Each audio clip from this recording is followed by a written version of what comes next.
Hello po guys. Gumawa po ako ng version kong sisig. Ito po ground pork, potato, sisig. Yan po. Wala nga lang pong sili.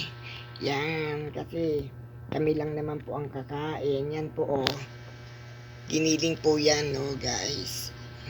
Ground pork. Tapos yan pong patatas po yan. Tapos nilagyan ko po ng itlog at saka mayonnaise. Yan po. Version ko po ng sisig. Di nga lang po maanghang. Share ko lang po guys.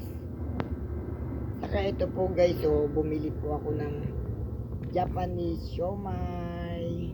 Yung mga may paborito po dyan ng siomai. Fried siomai. Share ko lang po guys. Ulam po namin guys. Kain po tayo guys. Thank you for watching po.